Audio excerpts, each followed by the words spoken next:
Já jsem taky měl psací stroj, ale oni tam jsou takový polštářky filcový a to už nežrali moly. Jo, to je můj první tenhle stav.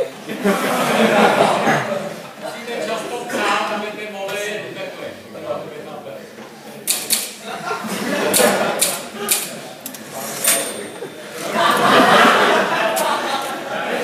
Já vždycky řeknu nějakou větu a udělám pauzu, abyste si to mohli napsat.